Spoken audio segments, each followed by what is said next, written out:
Hello Libra, Sun, Moon Rising, and Venus Signs. Kamusta kayo? Sana po'y nasa mabuti kayong kalagayan. Welcome back po sa Star Tarot.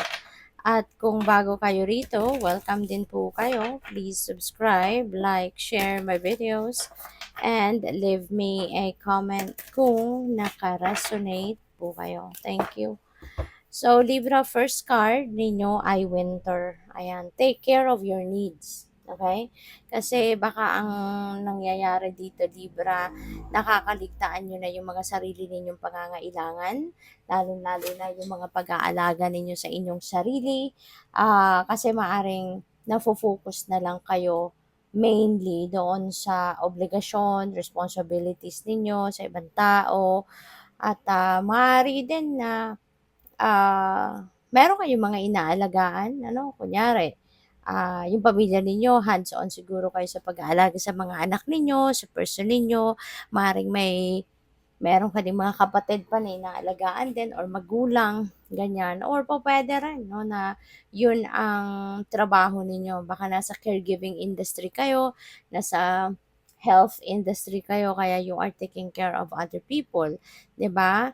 So, while you are doing that, habang ginagawa mo yan, trabaho mo, pag-aalaga sa iba, isama mo na yung sarili mo doon, no, sa mga inaalagaan mo. Kasi, kailangan maging malakas ka. No? Kung meron kang ganong mga trabaho, obligasyon sa ibang tao, you really need to be healthy at, at all times din. Diba? Kailangan unang-una ikaw yung malakas para magagawa mo, magagampanan mo ng maayos yung trabaho mo para sa kanila, 'di ba? So, you need to take care of your needs as well. Okay? Lalo-lalo na yung pagsa-self-care. We have Sage, be devoted and committed. Ayan. Feeling ko, gano'n naman kayo. It feels like to me that you have a very unconditional love sa puso mo for you to be able to perform that job, no? Yung pag-aalaga sa ibang tao. Kaya feeling ko din, mapagmahal ka talaga. You know, you are very compassionate, you have a very loving heart, and talagang good deeds, no, yung ginagawa ninyo. Devoted ka sa ginagawa mo, committed ka sa trabaho mo, 'di ba? Kasi lalo na doon sa inyo na merong mga inaalagaan, no? Ah, you really need to have that unconditional love for you to be able to perform that job, 'di ba? Kaya kudos to you.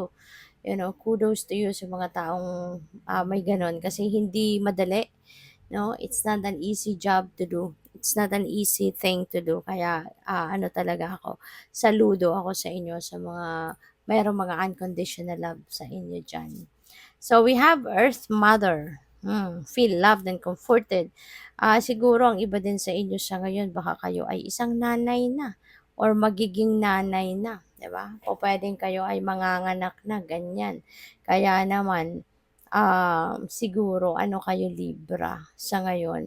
Maybe you are also being ang iba sa inyo din, no, while you are taking care of other people, pupuwede rin ano, na meron din nag-aalaga sa'yo, 'no. Maaaring meron kang mga anak din na nag-aalaga sa'yo, mga concern din sa'yo, asawa mo siguro, ganyan, partner mo sa buhay. So, siguro din sila naman din yung nag-aalaga din sa'yo. Maaaring sila din yung nagpapakita sa'yo ng concern, pag-aalaga, pag-aaruga, 'no? Kino-comfort ka din siguro nila kasi baka nakikita din nila talaga na you are busy, 'no, sa trabaho mo.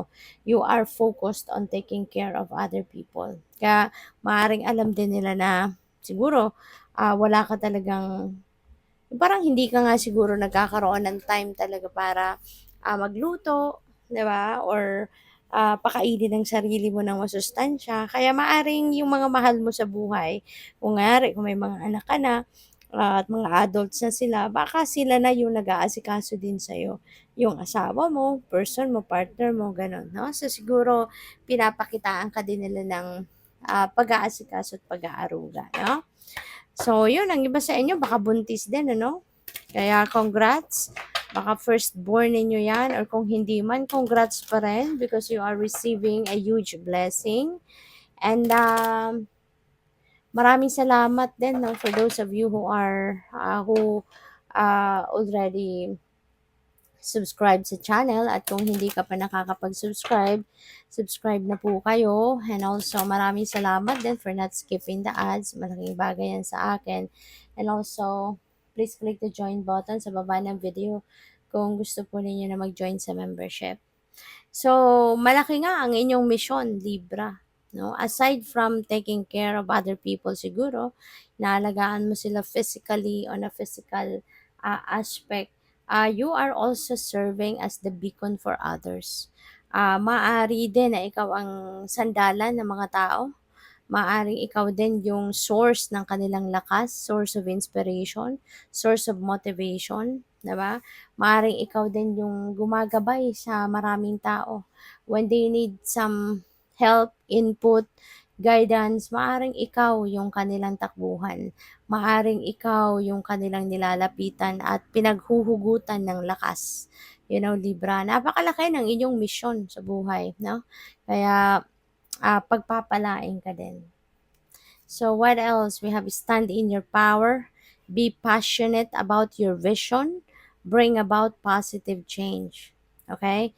So stand in your power. So feeling ko naman dito, you are definitely passionate talaga din kayo sa inyong uh, vision. Kung ano man siguro yung pinapangarap mo sa buhay, ano yung minimithi mong magkaroon ka sa buhay, or ano man yung minimithi mong gusto mong marating sa buhay mo, feeling ko you are also very passionate about that.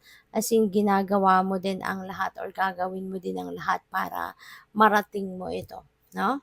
So we have access your gifts, explore your treasure chest, and accept who you truly are. Wow. So, yeah. Maaari din talaga ngayon na baka gagana talaga ngayon yung inyong psychic abilities, yung mga intuitive abilities ninyo will be heightened na sa ngayon. Maaaring yung third eye ninyo nagbubukas na sa ngayon, ano? Kaya, you will be able now to access your gifts. Maaring mararamdaman mo na dito ngayon, ay wow, buhay na ang inyong psychic abilities, yung clairvoyance ninyo, clairsentience, claircognizance, at kung ano-ano pa. No, maaring na siya ngayon, mas nagiging extra intuitive and sensitive na kayo sa ngayon. So we have pure intention, find clarity, okay, and surrender your ego. So find clarity. Ayan, baka ang iba sa inyo din ang may mga gumugulo sa isip ninyo.